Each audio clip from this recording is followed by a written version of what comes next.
thank you for staying to the bitter end for our breakout session and tolerating our small computer. Betsy Barbieri, I'm one of the physicians at Oregon Reproductive Medicine. I'm Stacie Ludlow, and I'm a 2-time surrogate.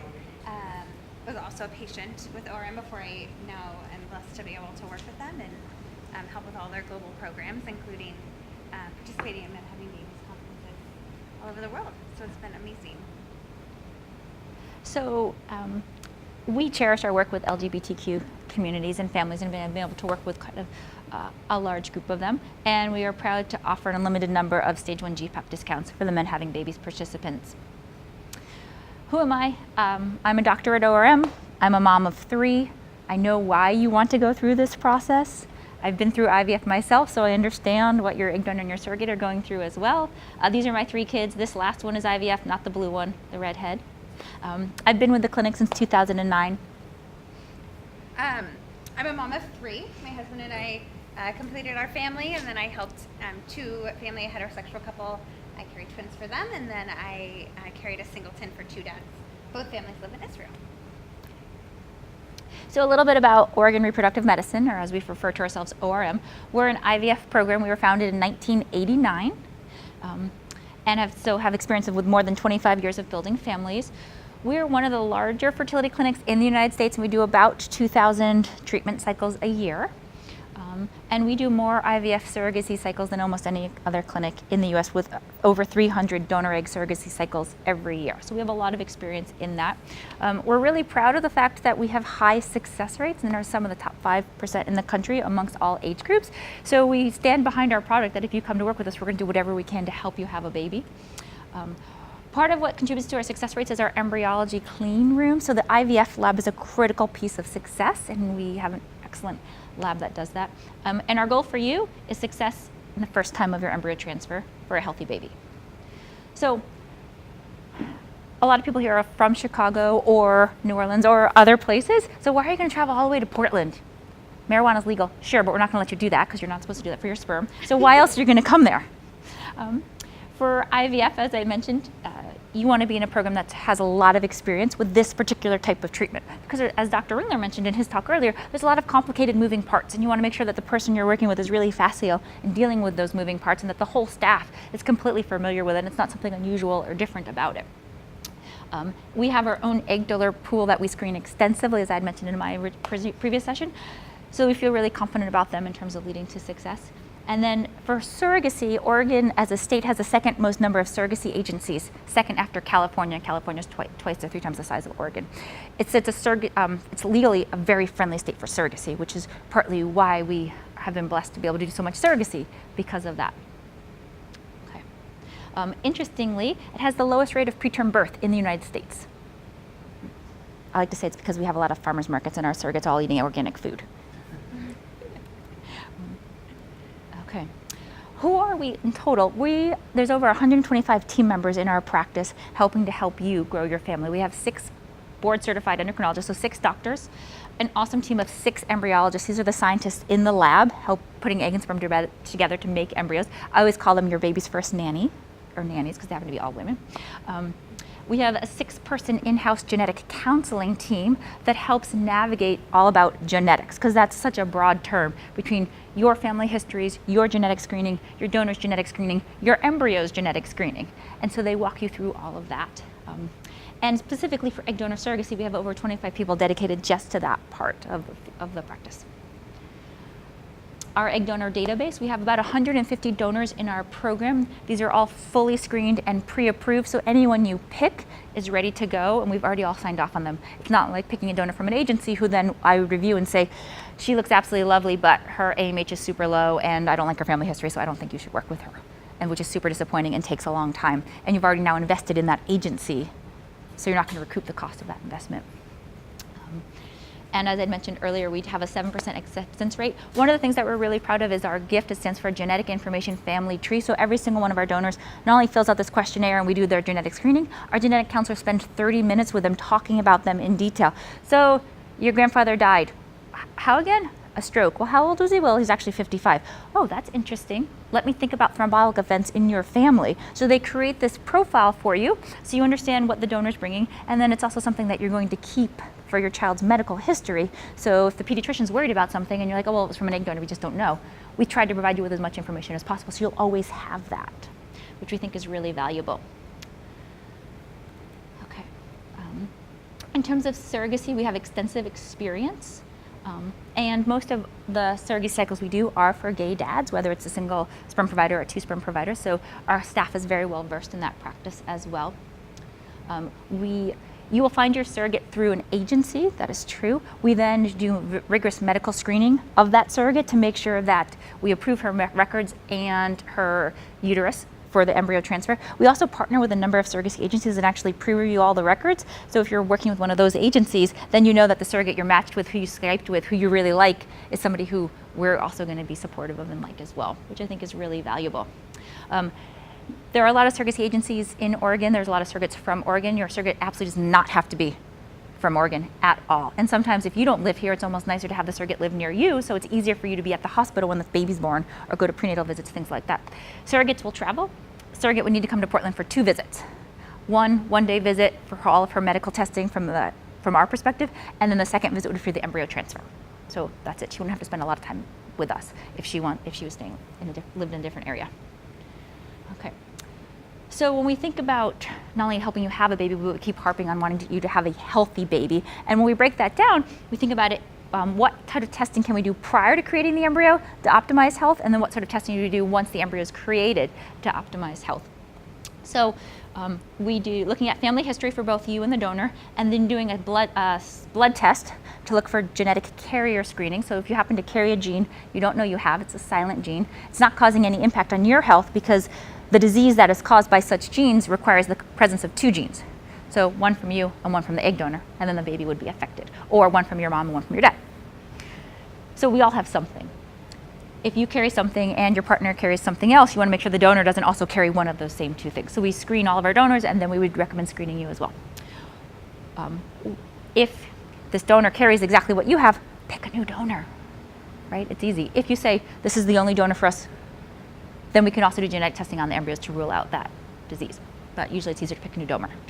Once the donor cycles and we have embryos, similar to Dr. Ringler's talk earlier, our program does, in our patients using donor egg and surrogacy, 99.9% of patients are doing PGS, or chromosome testing on the embryos, because we have found in our clinic that about 30 to 35% of those embryos are chromosomally abnormal. And the last thing we want you to do is to invest in a surrogate, get emotionally involved, go through an embryo transfer, and miscarry, and have to start all over, or go through it and have it not work. Now, doing PGS isn't going to guarantee obviously 100% success rate, but it definitely can help improve embryo selection so we know which one to pick. With that testing, what we do is we're sampling or taking a few cells from the outside of the embryo, so 5 to 10 cells. The outside of the embryo is called the trophectoderm. These are the cells that give rise to the placenta. We are not biopsying the inner cell mass. Those are the cells that give rise to the baby. So we're biopsying future placental cells. We have biopsied over 15,000 embryos in our clinic and have 4 embryos not survive. So our team is very experienced with it, and the biopsy is not harming the embryo. Babies born from this testing are also healthy. They're not missing like the tip of their nose or like, oh, that's my biopsy spot. No, the babies do just fine.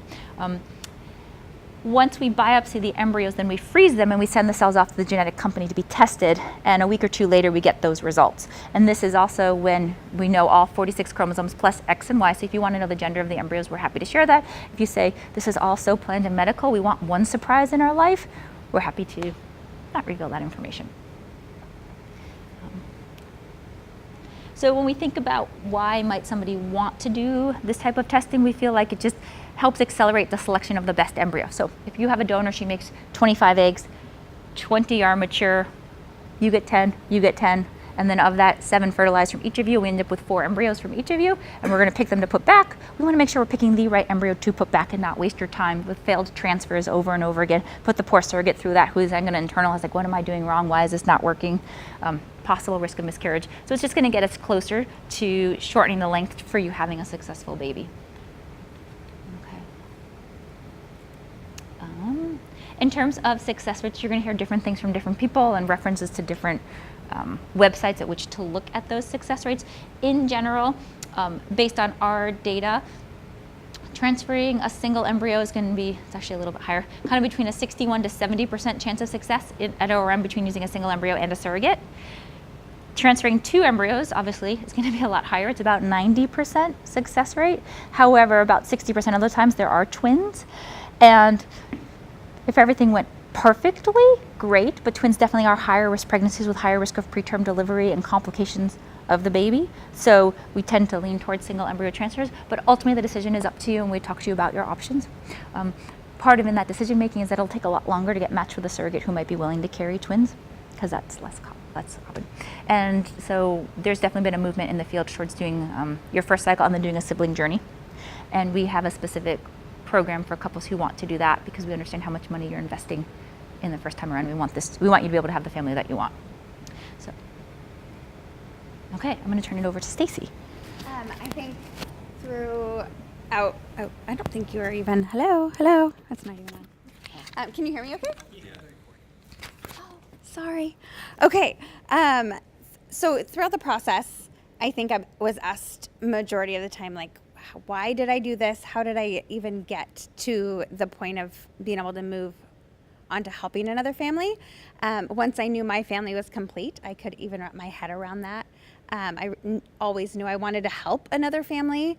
My mom went through secondary infertility when I was in high school. She remarried. My stepdad and her were trying to get pregnant, not successful, and ended up doing IVF themselves with a donor egg, and they were not successful. And so I saw what that was like for my mom, and what that, just the whole dynamic that was put on our family through that process. And so I always knew I wanted to help another family. I just didn't know what that would look like.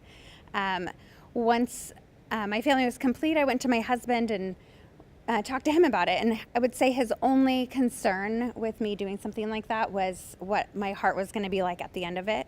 Was I going to be okay after, carrying a child and giving it to another family, and then was there going to be a sense of loss on my part? So he was worried about that aspect.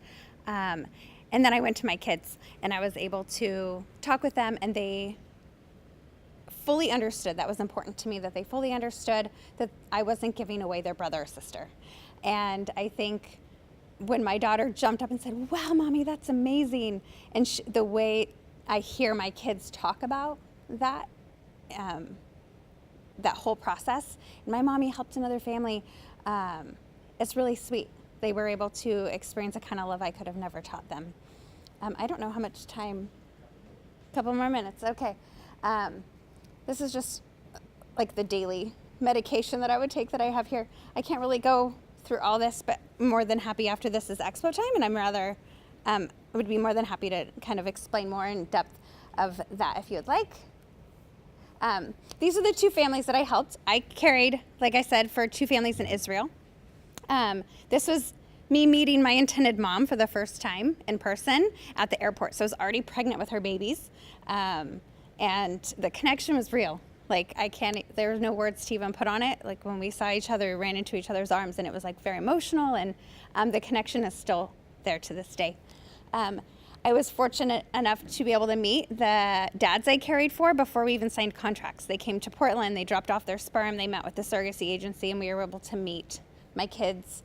And my husband and I met them at the zoo, and my kids ran into their arms just from Skyping with them a couple times. So even if you were to not have your surrogate near you, that connection that can be from a half a world away through technology is amazing. And to be able to build on that relationship and still withstand it.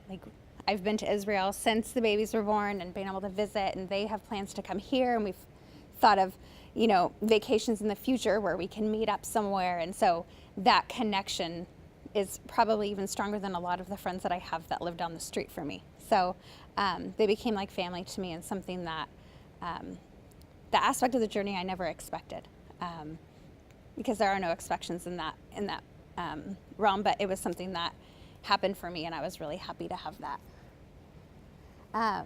This was at the transfer. We Skyped in with both the intended parents, and then there's a day of rest after, the day of the transfer and the day after. My kids were wonderful to me and came, hung out, and pampered Mom and took good care of me and let those babies nestle in. I'd say the relationship is key. and communicating.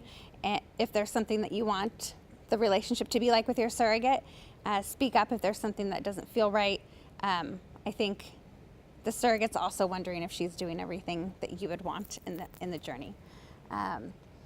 And throughout the pregnancy, appointments, I always Skyped in with my intended parents throughout those. And the IEPs arrived about 3 weeks before the delivery of the babies. And then here we are, the delivery day. I had a C-section with the twins, breech baby.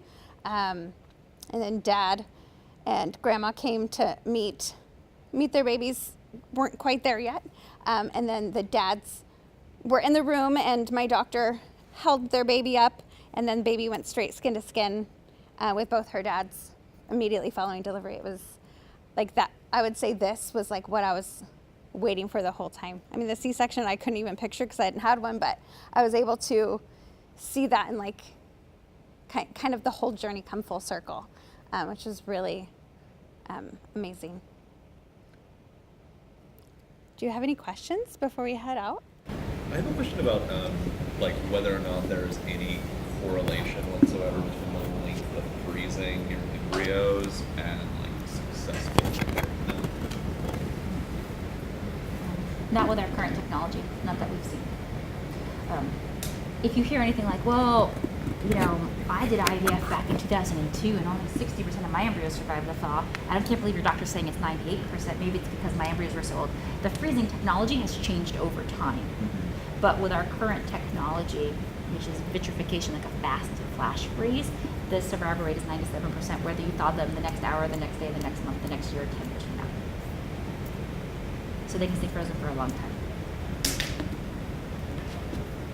And do you all, you mentioned Oregon having this legions of surrogacy agencies. Like, do you all have are you in a position to like give referrals to We definitely local have agencies? our BFFs. Yeah. Only because in Oregon, right, as in any state where there's we're any state where there's a lot of one thing. Not everyone's of the same caliber. Mm-hmm. So we have a person who's dedicated to helping you find the right agency if you needed help. So she would talk to you and say, what are you looking for? Kind of price point, communication style, lawyer versus surrogate run agency, and then based on what you need, say these are the ones you should consider. This is the wait time at here. It's a little bit lower price point. You're definitely going to get a lot of hand holding. You need to use she works with an outside lawyer. This agency is cream of the crop, Harvard of agencies, run by 2 lawyers for over 30 years. You're going to pay for that. So what do you need? Where does that fall? How do we help you? We know the local ones really well. We have nice partnerships with agencies throughout the country, and it's a very collegial environment. I mean, quite honestly, between us, there's probably like a handful of rogue agencies. We all know who they are. If you came to us and like, I was thinking about working with this one, we'd say no, and we'd say exactly why. You know, if you go to an agency and they're like, yeah, I have 17 surrogates ready to go. What's wrong with you? Because there are more intended parents than there are surrogates, which is why there's a wait. So anyone who has no wait time whatsoever, there's probably something concerning about their surrogates. Yes. And how important was it for you for like the intended parents, like in terms of like you feeling supported for them to? Well, I guess they were both in Israel, so maybe I don't know like how much they were able to. Maybe they were like able to remote in. Was that like an important part of like your process of feeling supported? It was very important to me. So I wanted to give my intended parents, whether it was the same-sex couple or a heterosexual couple, I wanted to give them every bit of the experience that they could have in this situation we were in, right? If they're not able to carry a baby themselves, I wanted them to have every bit of experience they were hoping for. So with that time difference, I made sure that my appointments were scheduled at a time that they could physically manage in their schedule to Skype in and be able to talk with my doctor as if they were the patient.